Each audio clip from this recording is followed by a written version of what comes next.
Louvemos a Deus como cantai ao Senhor. Cantai ao Senhor um cântico novo. Cantai ao Senhor todas as terras. Cantai ao Senhor, bendizei o seu nome. Proclamai a sua salvação. Anunciai entre as nações a sua glória, e entre todos os povos as suas maravilhas. Porque grande é o Senhor, muito digno de ser louvado, mais temíveis do que falsos deuses. Glória e majestade estão diante dele, força e formosura no seu santuário. Glória e majestade estão diante dele, força e formosura no seu santuário.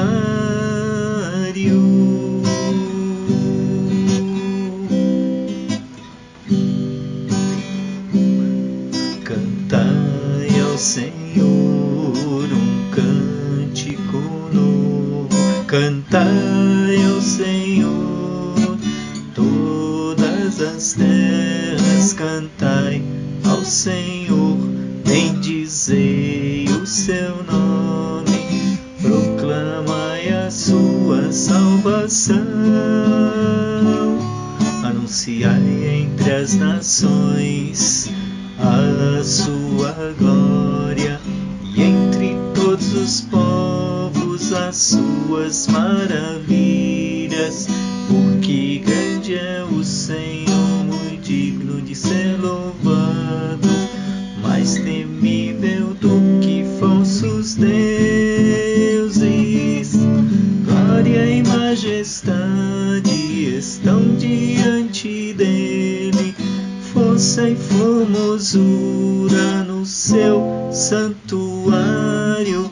Glória e majestade estão diante dele, força e formosura no seu santuário.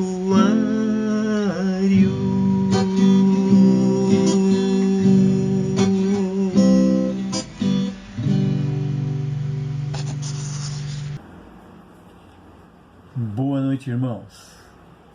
Nesta noite de poder cantar ao Senhor, como acabamos de cantar, um louvor que impacta o nosso dia a dia. Se você em algum momento da vida estiver triste, cante, louve ao Senhor. Nosso texto está em Efésios capítulo 2, versos 8 a 10. E um trechinho colocado como nosso norte de pensamento principal é: somos feitura dele, ou somos poema dele. Então Efésios 2, 8 a 10 diz assim para nós: porque pela graça sois salvos mediante a fé, e isto não vem de vós, é dom de Deus, não de obras, para que ninguém se glorie, pois somos feitura dele, poemas dele, criados em Cristo Jesus para as boas obras, as quais Deus de antemão preparou para que andássemos nelas. Oremos. Conseguir compreender a maneira pela qual o Senhor nos trouxe à existência, a maneira pela qual o Senhor também, por um amor que nos falta o entendimento total, o Senhor nos fez conhecer o Evangelho de Cristo. E este conhecer, então, é que nos desafia e nos quer levar para um viver de tal maneira que nós possamos ser pessoas que levamos o reino de Cristo para outros. Esse texto é maravilhoso porque ele vai colocar diante de nós tanto a verdade eterna da salvação, quanto a verdade que vem de ti, para que vivamos de maneira prática o que tu queres. Clamamos a ti pelas igrejas do Senhor, clamamos a ti pelos governantes desse país, por pessoas enfermas, por pessoas curadas.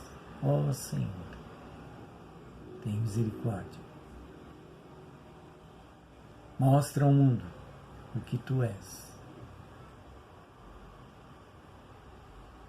Grande Deus, Criador, Salvador, e que um dia farás novos céus e nova terra, onde tudo aquilo que hoje é injusto, mal, ruim, guerras, enfermidades e tantas outras coisas não mais existirão pelo teu poder. Cremos nisso, ó Pai. Em nome de Jesus. Amém. Queremos refletir sobre esse trecho da palavra. Quem sabe você vai dizer, pastor, eu conheço esse texto. Mas não basta conhecer, precisamos viver. E aqui esse trecho claramente nos mostra que a salvação é um dom inefável de Deus. Não é uma conquista minha, uma conquista tua ou de qualquer outra pessoa, mas é um presente, é uma dádiva. Não merecemos, mas é só pela graça. Não é como um troféu que, quem sabe, conquistamos nesta vida. Quando eu completei 10 anos de serviços ao Serviço Federal de Processamento de Dados, eu ganhei um bottom. Nesse bottom dizia 10 anos de serviços prestados. Mérito. Alegra. Faz olhar para trás e ver o quanto a gente caminhou. Mas quanto à salvação, não temos mérito nenhum. Salvação não resulta de nada que eu e você tentemos realizar. Qualquer realização dá trabalho, mas quanto à salvação, não há como. É um presente que não merecemos. E quando pensamos nisso, então esse trecho da palavra traz para nós 3 verdades as quais nós devemos nos apropriar e viver por meio delas. A primeira verdade está logo no início do versículo 8. Porque pela graça sois salvos. Essa é a base. Ali está, firmada, essa salvação que vem de Deus.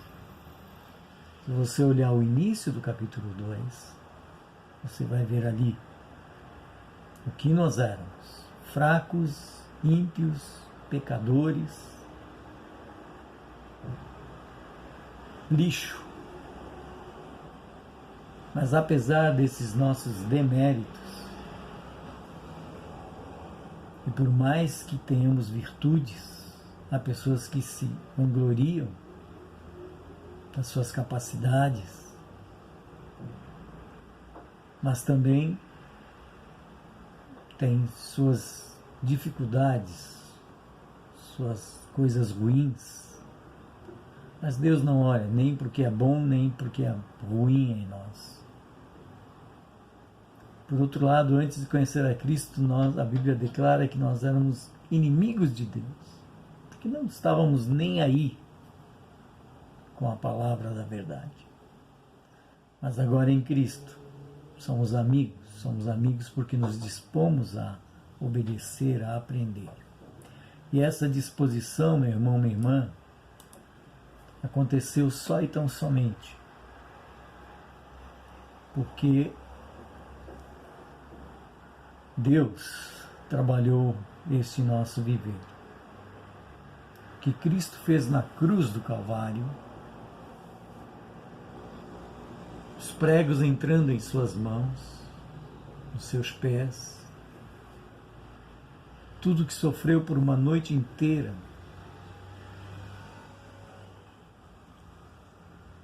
Deus realizou tudo isso por mim e por ti lá na cruz do Calvário. Para quem gosta de teatro, podemos dizer que a cruz de Cristo é o palco onde toda a glória de Deus, todo o esplendor da sua graça aconteceu. Então, pela graça sois salvos.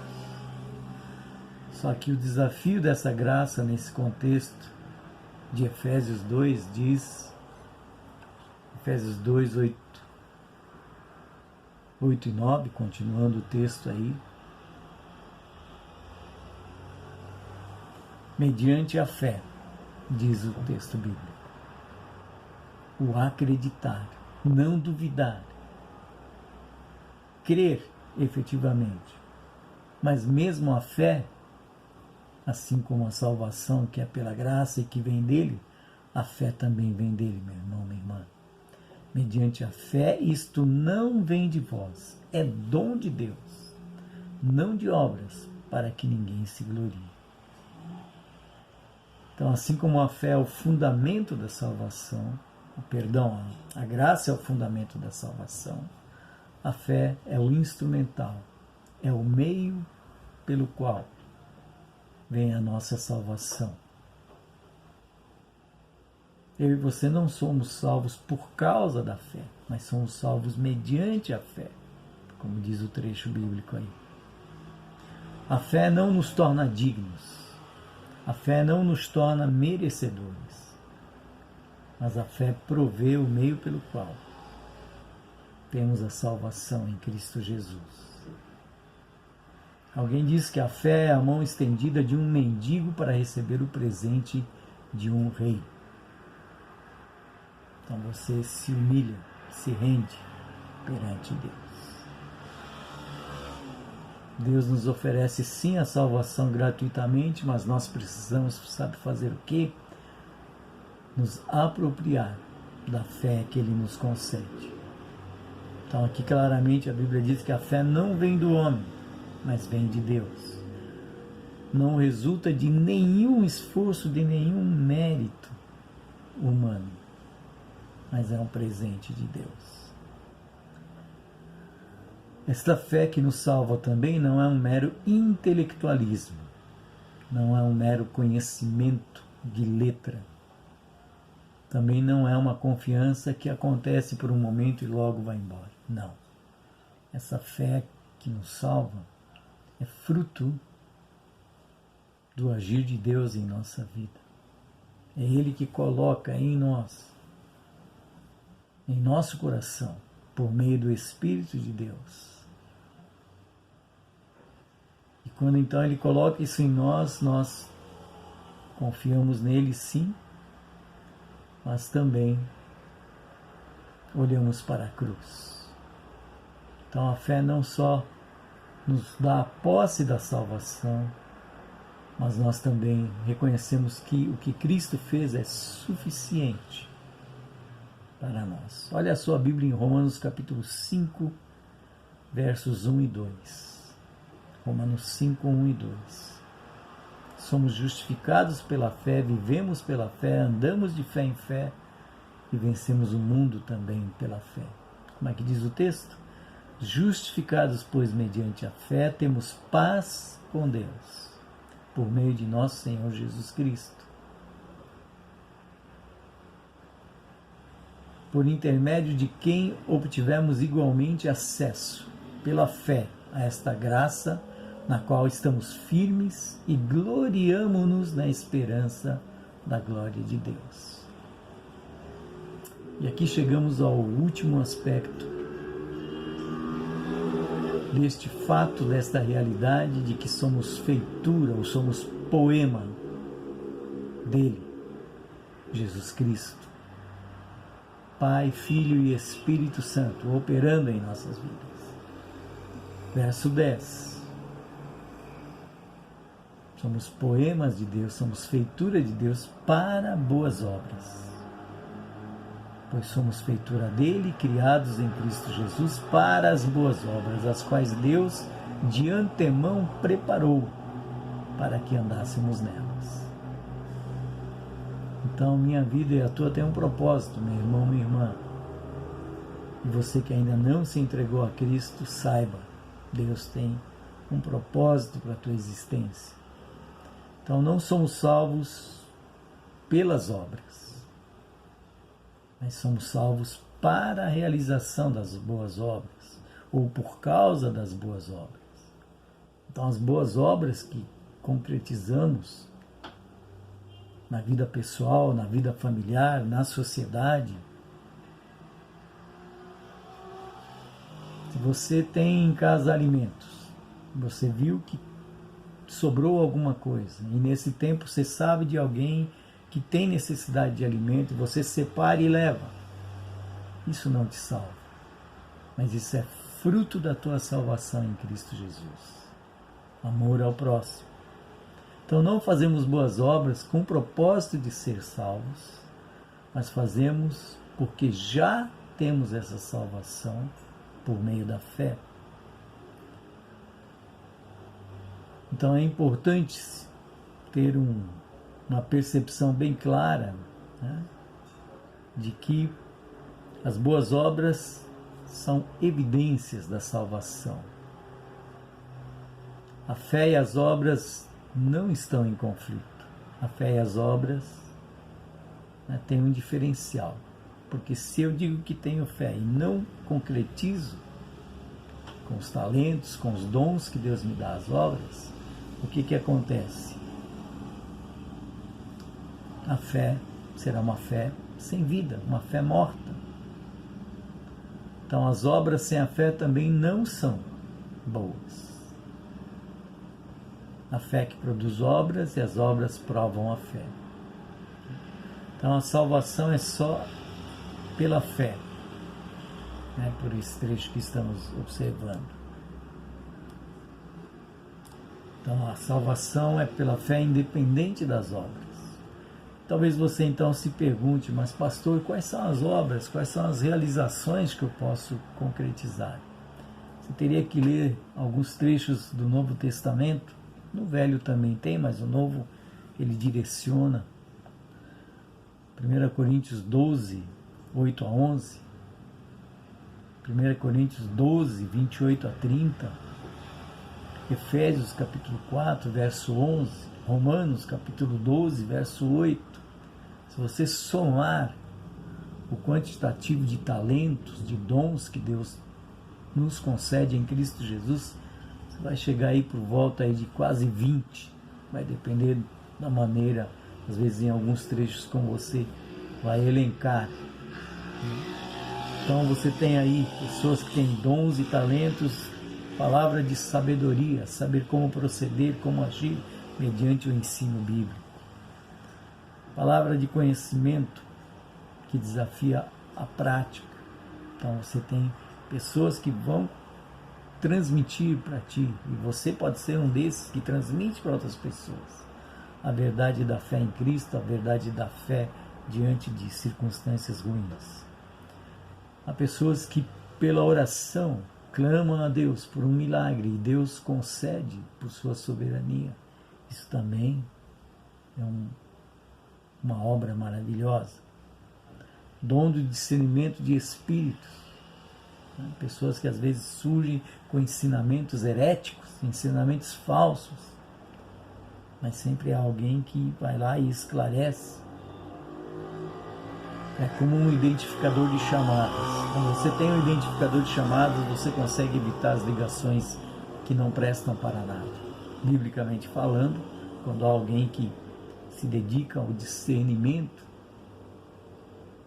de espíritos, como diz o trecho, da mesma forma, ele consegue separar as verdades inadequadas. O dom da profecia, assim diz o Senhor, não é essa profecia aí de prognósticos de acontecimentos. Sim, tem um prognóstico, mas é um prognóstico baseado na verdade da palavra. Se crê em Deus é salvo, não crê em Deus vai para o inferno. Se crê em Deus tem vida transformada, não crê em Deus tem vida transtornada. É diferente. Assim como na igreja primitiva Deus permitiu falar em línguas, será que Deus mudou? Não, não mudou. Mas eram línguas conhecidas e havia pessoas que interpretavam. Deus pode fazer isso também hoje, se for preciso. Pessoas que se dedicam ao socorro, à misericórdia, um partilhar de bênçãos. Na igreja temos os diáconos, podem fazer esse serviço. Temos as irmãs que separam tempo para preparar as roupas que são doadas, os alimentos que são doados, tempo para sair nas praças, nas ruas, para levar esses alimentos. Boa obra. Há ministérios que são dedicados a pregar o evangelho para presos, pregar o evangelho para drogados, para dependentes químicos. Ministérios, boa obra. Ou mesmo que uma pessoa seja abastada, tenha tudo, dedicar tempo para estar com essas pessoas, pedir a Deus que nos dê a oportunidade de testemunhar para pessoas que têm tudo, mas têm tudo do material, não tem nada do espírito. Você pode partilhar com uma boa obra. Romanos 12, Efésios 4 trazem diferentes ministérios que podem ser concretizados. Ministério da sustentação, quando você dá o seu dízimo, quando você dá a sua oferta, quando você contribui para missões, quando você leva às vezes para outras pessoas, se não financeiramente, suas orações. Quando você evangeliza, quando você entrega um folheto, quando você liga para alguém e compartilha o amor de Deus na cruz, hoje pelas mídias sociais, nestes tempos de pandemia, nós estamos lá. E mesmo lendo esses trechos bíblicos que eu citei para os irmãos, você mesmo poderia completar essa lista de obras que poderia concretizar na sua vida. Olha a sua Bíblia em capítulo 2 de Filipenses 12 e 13. Que todas essas obras, essas concretizações que eu e você podemos fazer, provém de Deus. Tanto o querer como o realizar, diz aí. Assim, pois, amados meus, como sempre obedecestes, não só na minha presença, porém muito mais agora, na minha ausência, desenvolvei a vossa salvação com temor e tremor. Mas que diz o 13? Porque Deus é quem efetua em vós tanto o querer como o realizar, segundo a sua boa vontade. Você é poema de Deus, meu irmão, minha irmã, meu amigo que está me ouvindo? Sim, você é. Mas quando a palavra te diz que Ele te ama, João 3,16, que Ele morreu na cruz por ti, que Ele ressuscitou e que Ele vai voltar, você só precisa recebê-lo como Senhor e Salvador na sua vida. E quando faz isto, esse tripé de ensinamento bíblico, somos poemas, somos feitura dele, jamais ocorrerá diferente do que está nesse trecho. Porque pela graça sois salvos. Salvação, um dom inefável de Deus. Mediante a fé, planejada pelo Pai, planejada pelo Filho, pelo Espírito, para que apliquemos a nossa vida a confiança, a fé no que Ele é. Deus Criador, Deus Salvador, invisível, soberano, todo-poderoso, e faz com que eu e você vivamos este tempo, como diz o trecho, para boas obras. Porque pela graça sois salvos, primeiro aspecto, segundo aspecto, mediante a fé, para boas obras. Não é para viver no clube do CBD. Come, bebe, dorme, fim. Não. Fazemos tudo isto, mas Deus nos chamou para estarmos indo mais adiante nesse propósito. Foi planejada na eternidade e executada na história esse propósito de boas obras, porque Deus nos permite cumprir o querer e o realizar. Amém? Oremos. Obrigado, Pai, por esse dia, por esse momento. Ajuda-nos a ter a compreensão que somos salvos pela graça, pela fé em Cristo, mas com um propósito: expandir o Teu reino, contar a outros, testemunhar a outros que só Jesus salva. Agora que o amor de Deus Pai, a comunhão do Espírito e a graça e a misericórdia de Deus, por meio de Cristo, esteja conosco para sempre, em nome de Jesus. Amém. Então se verá esperança da volta de Cristo. Então se verá o Filho do Homem vindo sobre as nuvens com poder e glória. Então se verá o Filho do Homem vindo sobre as nuvens com poder e glória. Porque assim como o relâmpago que sai do Oriente se mostra no Ocidente, assim há de ser a vinda do Filho do Homem. Porque assim como o relâmpago que sai do Oriente se mostra no Ocidente, assim há de ser a vinda do Filho do Homem. Então se verá o Filho do Homem vindo sobre as nuvens com poder e glória. Então se verá o Filho do Homem vindo sobre as nuvens com poder e glória.